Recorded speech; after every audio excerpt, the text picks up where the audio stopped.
አንድ ወጣት ተመልሶ ጭቃ እንደሚባለው አይነት ባልያዝነው የጀነት ካርድ ወዴት ይሸሻል? በአንድ ባሪያና በአላህ መካከል ትልቁ ነገው መልቂያማ ሂሳብ የሚደረገው የመጀመሪያው ሰላት ነው። በአንድ አማኝና አማኝ ባልሆነ መካከል ደግሞ ያለው ትልቁ ልዩነት ሰላት ነው። በጅብሪል አማካኝነት ሳይሆን ሰማይ ሚዕራጅ አድርገው ይዘውት የመጡት አሽረፈል ኸልቅ ሰላት ነው። ከዚና ከጸያፊ ከቆሻሻ ነገር ሁሉ የሚጠብቅ የሰው ልጆችን ሰላት ነው። ቢጨንቀን ቢጠበን ረካዓቲን ሰግደን የምንሸሽበትና የምንገናኘው ከጌታችን በሰላት ነው። እርካታ ተሰምቶን ደስ ቢለን ደግሞ ይህን ደስታችን የምንገልጸው ለጌታችን ተደፍተን በሰላት ነው። 30 ቀን የተደፋነው ሩኩ የተደፋነው ሱጁድ ምን ተይዞ ጉዞ ነው ወደ ኋላ የምንመለሰው? ተመልሶ ጭቃ እንደሚባለው አይነት ባልያዝነው የጀነት ካርድ ወዴት ይሸሻል? ሰላትን አደራ ያሉት አይደለም ረሱል? አዎ ሰላትን አደራ፣ ሰላትን አደራ፣ ሰላትን አደራ። ህይወት ያለ እቅድ እንደ መርከብ ያለ መሪ ነው። አላህ ሱብሓነሁ ወተዓላ በቁርአኑ እንዲህ ይላል፣ ነፍስም ሁሉ ለነገ ወይም ለቂያማ ቀን ምን እንዳስቀደምሽ ትመልከት። በጣም የፈለከው ነገር ሲኖር አድርግልኝ እባክህ ይህንን አድርግልኝ የምትለውና በጣም ከባድ ችግር ውስጥ ሆነ መሸሸጊያ የሚሆን በቃ እንሰልኝ ጌታ ይርዳኝ የምትለው አካል ሰመድ ይባላል። አሰመድ ጠቅልል ሲደረግ በጣም የሚገርም እንትኑ አለዚ ላ يحتاج الى احد ويحتاجه كل احد ወደ አንድም ክጃሎት የሌለው ሁሉም ግን እሱን የሚከጅል የሆነ ጌታ ማለት ነው። እሱ ገኒይ ነው። እሱ የተብቃቃ ነው። እሱ ከመخلوቃቶቹ የሚፈልገው ነገር የለም። መخلوቃቶች በሙሉ ግን ወደሱ መጠጊያ ይፈልጋሉ። አሰመድ መጠጊያ ማለት ነው። የሆነ ቀን እኮ የአላህ ምርጥ ባሪያ እንደምትሆን ውስጥ ይነግርሃል አይደል? ታውቀዋለህ እኮ የሆነ ቀን ተወብተህ ወደ አላህ ተመልሰህ ዓቢድ ተቂይ ባሪያ እንደምትሆን፣ እቤት ያስቀመጥከውን ቁርአን ከፍተህ እንደምትቀራው፣ ስልክህ ላይ ያለውን የቁርአን አፕሊኬሽን በደንብ እንደምትጠቀምበት እኮ ውስጥ ይነግርሃል። ቁምሳጥን ውስጥ ያለውን ጀለቢያ አውጥተህ በሱና እንደምትዘንጥበት፣ አወል ሶፍ ላንተ ግዴታ የሆነ እስኪመስል ድረስ እኮ ሄደህ መስጂድ ላይ ምርጥ ሰጋጅ እንደምትሆን፣ ጌታን እንደምታስደስት፣ ለሁሉ ሰደቃ እንደምትሰጥ፣ ያማረ ሙስሊም እንደምትሆን እኮ ውስጥህ በደንብ ይነግርሃል። ኢቭን ፕሮግራሙን ማስይዘዋል። አላህ ዘንድ የሆነ የተቀመጠልህ ቀን እንዳለ እንዲሰማህ እኮ አድርጓል። ሐቢቢ ምናልባት ያላወቅከው ወይም ደግሞ ያላስተዋልከው ወይ ያላስታወስከው አንድ ነገር አላህ ዛሬ ሲል ሸይጣን ነገ ይላል። ይሄ ነው በአንተ መካከል ያለው ልዩነት። አላህ ዛሬ በቃ አሁን ይሄን ነገር በሰማህበት ባስታወስክበት ቅጽበት ያንተ ቀን ዛሬ ነች ሲልህ ሸይጣን ምን ይልሃል? ያንተ ቀን ነገ ነች። ቆይ እቺና አርግና ቆይ ፊቷ ጁሙዓ ትምጣና ቆይ እቺ ረመዳን እኮ ያንተ ነች ቆይ ያቺኛውማ ይልሃል። ባንተና በዛሬ መካከል እድሜ ዘመኑን ልዩነት እንደፈጠረ እድሜ ተቆጠረ። ሳታስበው ቀናቶች እንዲሄዱ ያስገድድሃል። ዛሬን ካመሸህ አነጋለሁ አትበል፣ ካነጋህ ደግሞ አመሻለሁ አትበል ነው ዲንህ የሚልህ። መልካሙ ዜና ዛሬም አልረፈደብህም። በእስልምና ልክ ዱንያ ላይ የሆነ ፓይለት ዶክተር ወይ የሆነ ነገር ልሁን ብትል አሁን ድጋሚ ወደ ልጅነት ተመልሰህ ትምህርት ቤት ተምረህ ምን ብለህ ያን አልፈህ ካልሆነ በስተቀር ሁኔታዎች እንደማይመቹ ውስጥ ሐሳብ ሙደቃል የሆነ ባለ ሀብት የሆነ ባለ ስልጣን ልሁን ብትል ብዙ መሸቃ እንዳለ ታውቃለህ። በእስልምና ዛሬ አሁን በቃ አሁን ኢንሻአላህ አሁን ብለህ አሁን ይሄን ቪዲዮ በሰማህበት ቅጽበት መጀመር ትችላለህ። አሁን ትችላለህ። ከሰሃቦች መካከል እኮ በእርጅና ልጅነቱን፣ ወጣትነቱን፣ ጉልምስናውን፣ እርጅናውን ጨርሶ በእርጅና እንኳን ሰልሞ የጀነት የሆነ ጀነት የተመሰከረለት ስንት አይነት ሰሃባ አለ መሰለህ። አሁን ያንተ ጊዜ ነው። አላህ ዛሬ ይልሃል፣ ሸይጣንስ ነገ ይልሃል። ምርጫው የማን ነው? ያንተው ነው ሐቢቢ። አላህ ዛሬን ይመርጥልን። ወሰላሙ አለይኩም። ይህ አንቀጽ ትልቅ ትምህርት ይሰጠናል። አማኝ ሙስሊም ለነገው እቅድ ያለው ሰው ነው። እቅድ መኖር ማለት ለዱንያም ለአኺራም ግብ ይዘህ መነሳት ማለት ነው። ረመዳን ተነሳ ጓዙን ጠቀለለ። ደሞ ሸይጣን መጣ እልል እያለ። ሸይጣንዬ ባይ ባይ እኛን አታገኝም። የረመዳን ባሪያ ጭራሽ አይደለንም።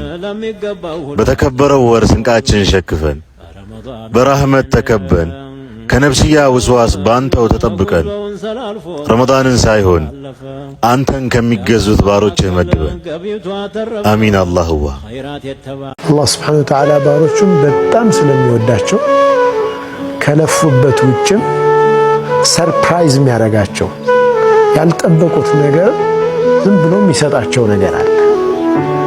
ያ ሁለት ነገር ነው ያለው። አንደኛ ከሱ መንገድ የራቅነውን ባሮቹን እንድንቀርበው ለማድረግ ነው። ሁለተኛ የቀረቡትን ባሮቹን ውዴታውን ለመግለጽ ነው ይላል። በነገራችን ላይ ሂባው ማቴሪያሊስቲክ የሆነ ወይም ቁሳዊ ብቻ ላይሆን ይችላል። ብዙ አይነት ሂባዎች አሉ፣ እንመጣባቸዋለን። ነቢዩ ሰለላሁ ዐለይሂ ወሰለም ስራዎቻቸውን በዝርዝር ያቅዱ ነበር። ለስደት ወይም ሂጅራ ሲነሱ የነበራቸው ጥንቃቄ የተሞላበት እቅድ ለዚህ ትልቅ ማሳያ ነው። የአላህ መልእክተኛ ሰለላሁ ዐለይሂ ወሰለም ጉዟቸውን ወደ መዲና ሲጓዙ ከባድ ጥም ያዛቸውና ኡሚ ማዕበድ የምትባል በሷ ቤት በኩል የሚያልፍ ሰው ጠቅላላ የምትመግብ፣ የምታጠጣ፣ የምታበላ ሴት በር ላይ ደርሳሉ። የአላህ መልእክተኛ ሰለላሁ ዐለይሂ ወሰለም ጠጋሉና ተርበናል፣ ተጠምተናል፣ ታርዘናል፣ ምሰጪን ነገር አለ አሉት። የለም አለች። እውነትም አልነበራት። ሲያዩ አንዲት ውድቅ ብላ የተኛች ፍየል አለች። ከዛ አላህ መልእክተኛ ሰለላሁ ዐለይሂ ወሰለም ልለባት አሏት። ሳቀችባቸው። ፍየል ከመቼ ጀምሮ ነው ለብቻዋ የምትታለብት? ኖሮ እኮ ወጥታ መጋጥ ነበረባት። የምትታለብ ስላልሆነች እኮ ነው፣ ደካማ ስለሆነች እኮ ነው እዚሁ የቀረችው። ምን የምትታለብ ነገር አላት? አይ ፍቀጅልኝ እንጂ ልለባት አሏት። እንደው ሻን ያለ ሰው ነህ እንዳሻን ጋለቻቸው። የአላህ መልእክተኛ ባሉበት ሆኖ ጠሯት። መጣች ፍየል። በሰመላህ ቢስሚላህ አሉና ማዳበስ ጀመሩ ጡቶቿን። ፊሰይ ቡኻሪ ያለ ሐዲስ ነው የምነግራችሁ። የአላህ መልእክተኛ ሰለላሁ ዐለይሂ ወሰለም መጨረሻ የጠጡትን እሳቸው ነበር። ከጠጡ በኋላ የቀረውን እንደገና አልበው ሲያበቁ ተውላቴ ያን ጊዜና ኡሚ ማዕበድ ከአግራሞቷ የተነሳ የአላህ መልእክተኛን በዛ ጥቂት ደቂቃዎች ውስጥ ሙሉ ስዕላቸውን ይዘዋለች። ሙሉ ስዕላቸው። ከዛ አቡ ማዕበድ መጣ። ባልተቤቷ ቆይቶ የአላህ መልእክተኛ ተነስተው ሄደዋል። አቡ ማዕበድ መጣና ሲያይ ወተት አለ። ምንድን ነው ያላት? ኧረ ግሩም ሰዎች መጥተው ነበር። ምን አይነት ሰዎች ናቸው? መልኩ እንዲሆነ፣ አፍንጫው እንዲሆነ፣ አይኑ እንዲሆነ፣ ትከሻው እንዲሆነ፣ ጺሙ እንዲሆነ፣ ጸጉሩ እንዲሆነ፣ ቁመቱ ይሄን ያህል ሆነ፣ በሰዎች መካከል ሲቆም ይሄንን የሚመስል ደረቱ እንደዚህ ሆነ፣ ሆዱ እንደዚህ ሆነ። አንድ ነገር አልቀራትም። አቡ ማዕበድ ጮኸ። እርሱ እኮ ማለት ያቺ ቁረይሽ ያሳደደችው ታላቁ ሰው ነው። እንዴት ትተይዋለሽ? እስልምና ሳትቀበይ ከሷል።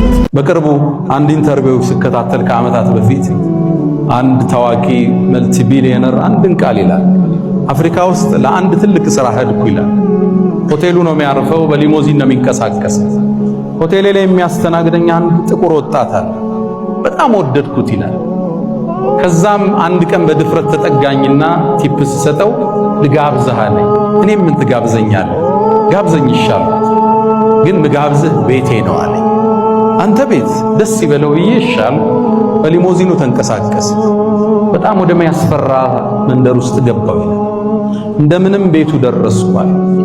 ቤቱን ከፍቶ ሲያስገባኝ በህይወቴ ለመጀመሪያ ጊዜ ድህነትን አየሁታል። ሰው እዚህ ቦታ ይኖራል። አልጋው፣ ወንበሩ፣ ብርድ ልብሱ፣ ድህነትን ራሱን አየሁታል። ምቾት ውስጥ ያለ ሰው የድሆቹ ችግር አይገባው። ረመዳን የሚባል አላህ አዋቂው ጥበበኛው ጌታ ያጾምህና ረሃብን ቴስት ታረገው፣ ረሃብን ትቀምሰዋለህ።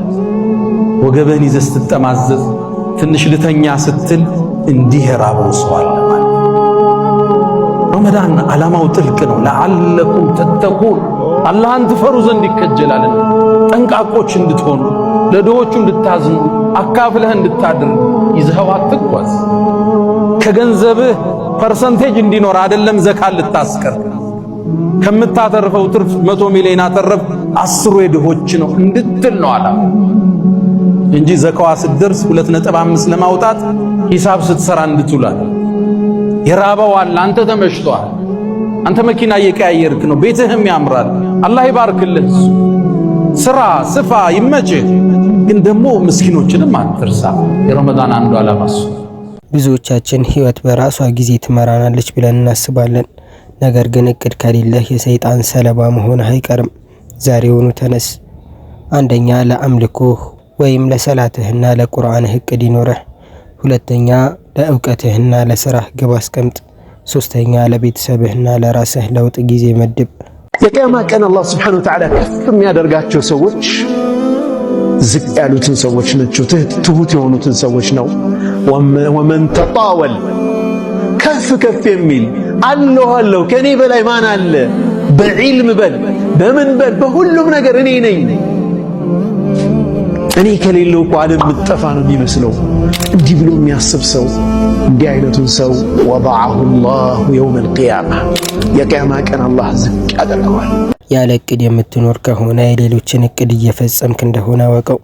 አላህ በጊዜያችን በረከት። ይሄ ዲን ብዙ ተከፍሎበታል ወዳጆች። ለነብዩም ያስተማራቸው ሊኑሪየሁ ሚን አያቲና እንተ መሐመድ ካንተ በፊት ያለፉ ትውልዶች ዘይስት ውስጥ ገብተው ከእምነታቸው አልተመለሱ። ጽና ማለት ነው። እዚህ ቻናል ላይ የምንለቃቸው ቪዲዮዎች ከተመቻችሁ የቴሌግራም ኮሚኒቲ እንዲሁም ሁለተኛ ቻናል አለን። የሁለቱንም ሊንክ ኮሜንት ላይ አስቀምጥላችኋለሁ። ገብታችሁ ፎሎ አድርጉ። ለዚህ ቻናልም አዲስ ከሆናችሁ ሰብስክራይብ በማድረግ ቤተሰብ ሁኑ።